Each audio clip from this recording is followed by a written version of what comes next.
तो चलिए बिना किसी देरी के सीधा मुद्दे पर आते हैं। आज हम मानव इतिहास के उस सबसे बड़े टर्निंग पॉइंट पर बात करने वाले हैं जिसने सचमुच इस पूरी दुनिया की शक्ल ही बदल कर रख दी। हम बात कर रहे हैं कृषि क्रांति यानी एग्रीकल्चरल रेवोल्यूशन की। अब सोचिए, लाखों सालों तक इंसान जंगलों में बस यूं ही भटकता रहा, शिकार करता रहा, लेकिन फिर अचानक कुछ ऐसा हुआ जिसने हमें एक शिकारी से एक समाज का निर्माता बना दिया। लेकिन यह एक बहुत बड़ा सवाल है, क्या खेती की शुरुआत वाकई में इंसानियत की सबसे बड़ी छलांग थी या फिर हमारी अब तक की सबसे बड़ी गलती? आज के इस विश्लेषण में हम तथ्यों और सबूतों के आधार पर इसी उलझन को सुलझाने वाले हैं। अब स्क्रीन पर दिख रहे इस 96% के आंकड़े को देखिए। ये कोई मामूली नंबर नहीं है। दरअसल ये मानव इतिहास का वो हिस्सा है जो हमने पूरी तरह से खानाबदोश यानी हंटर गैदरर के रूप में बिताया है। जी हाँ, हमारे पूरे अस्तित्व का 96% हिस्सा। इसका सीधा सा मतलब ये है कि खेती का आविष्कार तो एकदम नई बात है। हजारों लाखों सालों तक हम इस धरती पर बस एक मेहमान की तरह जी रहे थे। हमारा न तो कोई पक्का घर था, न ही कोई खेत। बस सुबह उठो और ये सोचो कि आज रात का खाना कहाँ से आएगा। खेती तो मानव इतिहास की किताब के बिल्कुल आखिरी पन्ने पर लिखी गई एक नई कहानी है। तो फिर खेती से पहले हमारी जिंदगी थी कैसी? पूरा पाषाण काल यानी पेलोलिथिक युग की सच्चाई बहुत कठोर थी, लेकिन एक तरह से बहुत बैलेंस्ड भी थी। हमारे पूर्वज 20 से 30 लोगों के छोटे छोटे कबीलों में रहते थे जो कभी एक जगह टिकते नहीं थे। जब एक जगह का खाना खत्म हो जाता तो वो आगे बढ़ जाते। गुफाएं और बड़े पेड़ ही उनके अस्थायी आशियाने हुआ करते थे। लेकिन इस जिंदगी में एक कमाल की बराबरी भी थी। कोई निजी संपत्ति या प्राइवेट प्रॉपर्टी नहीं थी, तो अमीर गरीब का कोई झमेला ही नहीं था। जो कुछ भी शिकार या जंगल से मिलता था वो पूरे कबीले में एकदम बराबर बांट दिया जाता था। अब ये मत सोचिएगा कि वो बस भोजन की तलाश में भटकने वाले अनपढ़ आदि मानव थे।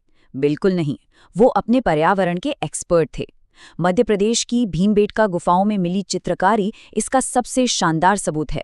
रोज मौत का सामना करने के बावजूद उनके अंदर का एक बेहतरीन कलाकार जिंदा था। ये प्राचीन रॉक आर्ट समेत चीख चीख कर बताते हैं कि उनका कल्चर कितना वाइब्रेंट था। वो जानते थे कि प्रकृति के साथ कैसे तालमेल बिठाना है, जानवरों के चाल को कैसे समझना है और अपनी कहानियों को चट्टानों पर कैसे अमर करना है। लाखों सालों तक सब कुछ ऐसे ही मजे में चलता रहा, लेकिन फिर आज से लगभग 12,900 साल पहले प्रकृति ने एक बहुत बड़ा खेल कर दिया। एक ऐसी घटना घटी जिसे वैज्ञानिक यंगर ड्राइस्ट क्लाइमेट शॉक कहते हैं। ये अचानक से आया एक मिनी आइस एज था। हुआ ये कि पिघलते हुए ग्लेशियरों का बहुत सारा मीठा पानी उत्तरी अटलांटिक महासागर में जा मिला, जिसने समुद्र की गर्मी को बैलेंस करने वाली धाराओं को पूरी तरह से जाम कर दिया। और बस लाखों सालों की जो क्लाइमेट स्टेबिलिटी थी वो एक झटके में खत्म हो गई और दुनिया एक भयानक ठंड की चपेट में आ गई। इस क्लाइमेट शॉक का असर सच में बहुत भयानक था।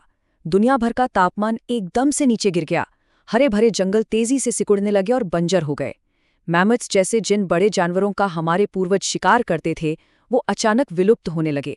सीरिया में अबू हुरेरा जैसी पुरातात्विक साइट से हमें पता चलता है कि उस वक्त के हंटर गैदरर्स को भोजन के कितने भयंकर संकट का सामना करना पड़ा। उनके खाने के पुराने सोर्सेस तेजी से गायब हो रहे थे।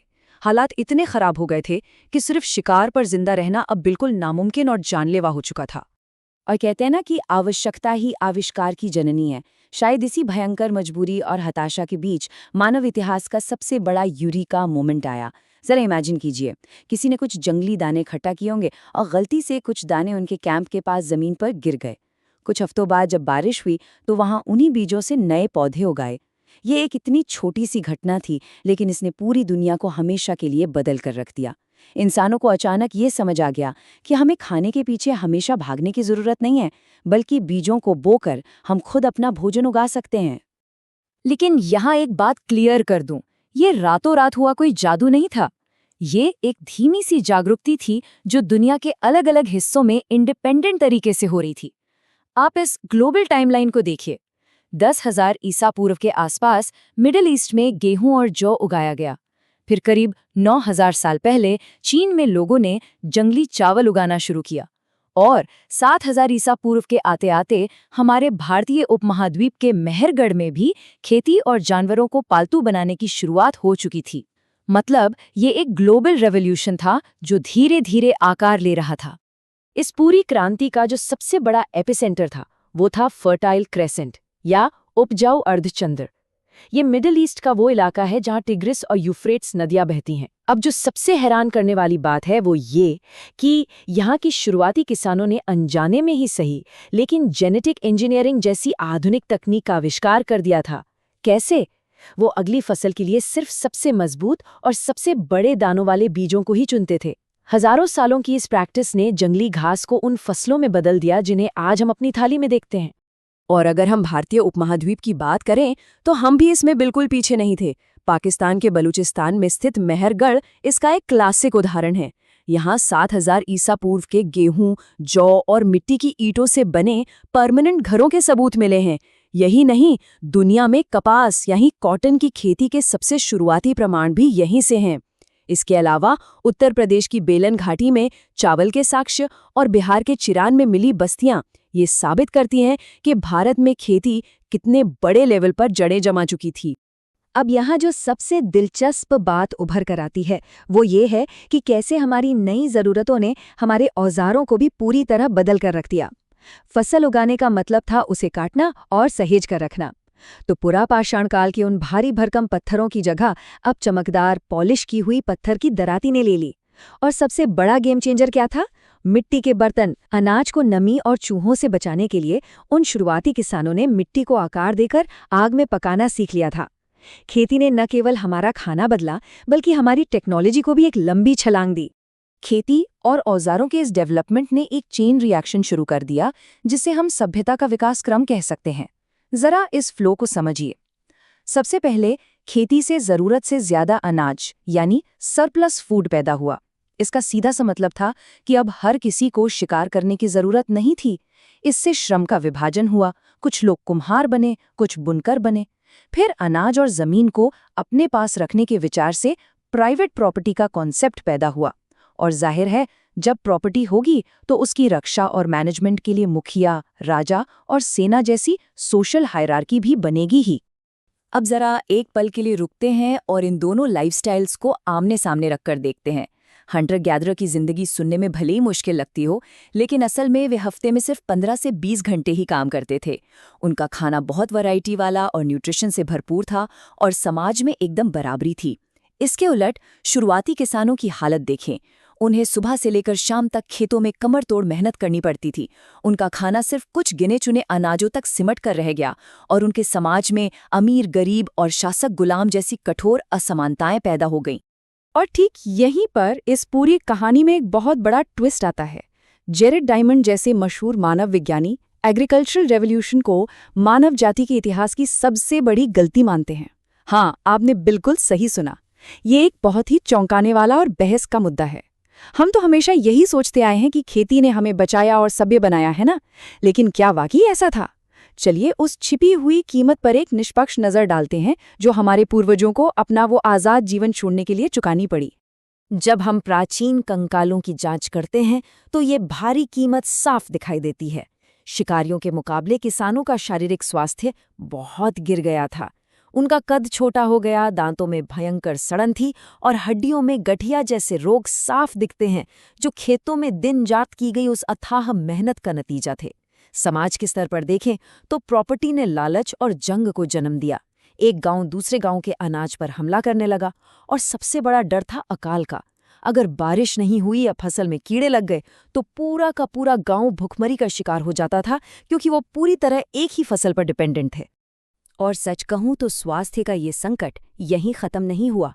खेती के साथ साथ हमने गाय, सूअर और भेड़ों जैसे जानवरों को भी पालना शुरू किया। इंसान और जानवर घनी आबादी वाले गांवों में एक साथ एक दूसरे के बिल्कुल करीब रहने लगे। इससे हुआ ये कि महामारियों के लिए एकदम परफेक्ट माहौल तैयार हो गया। चेचक यानी स्मॉल पॉक्स, खसरा और इन्फ्लुएंजा जैसी भयानक बीमारियां जानवरों से इंसानों में फैलने लगीं। घूमते फिरते जीवन में ऐसी बीमारियां आसानी से नहीं फैल पाती थी, लेकिन इन स्थायी बस्तियों में तो ये जंगल की आग की तरफ फैल गईं। तो क्या खेती करना वाकई एक बहुत बड़ी गलती थी? सच्चाई तो ये है कि ये एक ऐसा वन वे ट्रैप था जिससे बाहर आना अब हमारे बस में नहीं था। हमने एक बहुत बड़ा समझौता किया था। खेती ने भले ही लोगों की हेल्थ और बराबरी को तबाह कर दिया हो, लेकिन इसने हमारी आबादी को एक अभूतपूर्व स्पीड से बढ़ाया। एक खानाबदोश महिला ज्यादा बच्चों को साथ लेकर नहीं चल सकती थी, लेकिन गांव बसने के बाद तो जनसंख्या विस्फोट ही हो गया। और एक बार जब आबादी इतनी ज्यादा बढ़ गई तो वापस जंगलों की ओर लौटना नामुमकिन हो गया। वो पुरानी लाइफस्टाइल इतने सारे लोगों का पेट भर ही नहीं सकती थी। और ये बहुत ही शानदार तरीके से दर्शाता है कि कैसे इस एक बदलाव ने आज की मॉडर्न दुनिया की नींव रखी। भले ही उस शुरुआती किसान जीवन में हजारों दिक्कतें थीं, लेकिन एक जगह टिकने और एक्स्ट्रा अनाज होने से इंसान के दिमाग को थोड़ा फ्री टाइम मिला। और इसी फ्री टाइम का इस्तेमाल करके हमने लिखना सीखा, बेहतरीन आर्ट बनाई और साइंस के बड़े बड़े रहस्य सुलझाए। आज के ये बड़े बड़े शहर, हमारी सरकारें, ग्लोबल ट्रेड और यहाँ तक कि जिस डिवाइस पर आप ये चर्चा सुन रहे हैं, ये सब उसी एक बीज का नतीजा है जिसे किसी ने हजारों साल पहले जमीन में बोया था। लेकिन यहाँ एक बहुत ही इंटरेस्टिंग बात देखिए। हजारों साल पहले जिन एनवायरनमेंटल और एग्रीकल्चरल चैलेंजेस का सामना हमारे शुरुआती किसानों ने किया था, वो आज भी हमारे सामने वैसे ही खड़े हैं। आज भी हमारी पूरी दुनिया की फूड सप्लाई कुछ गिने चुने अनाजों पर ही टिकी है। क्लाइमेट चेंज एक बार फिर हमारी फूड सिक्योरिटी के लिए सबसे बड़ा खतरा बन रहा है, बिल्कुल वैसे ही जैसे यंगर ड्रायर्स ने हमारे पूर्वजों को संकट में डाल दिया था। और तो और, आज की ये इंडस्ट्रियल फार्मिंग हमारे पर्यावरण को उसी तरह नुकसान पहुंचा रही है जिसके नतीजों से हम आज भी जूझ रहे हैं। खेती ने हमें प्रकृति का गुलाम होने से निकालकर उसका एक पावरफुल पार्टनर बना दिया। इसने हमें अपना भविष्य खुद डिसाइड करने की ताकत दी। लेकिन हमारा ये सफर अभी खत्म नहीं हुआ है। इस पूरे विश्लेषण के बाद मैं आपको एक गहरे विचार के साथ छोड़ना चाहता हूँ। जरा सोचिए, कृषि क्रांति के बाद मानव इतिहास का सबसे बड़ा आविष्कार कौन सा रहा है? क्या वो पहिया था, इंटरनेट था या कुछ और? इस बारे में जरूर सोचेगा। अगर आपको हमारी ये प्रस्तुति पसंद आई हो तो हमारे साथ जुड़े रहें। ऐसे ही कई और दिलचस्प विषयों पर हम आगे भी बात करते रहेंगे। तो फिर मिलेंगे।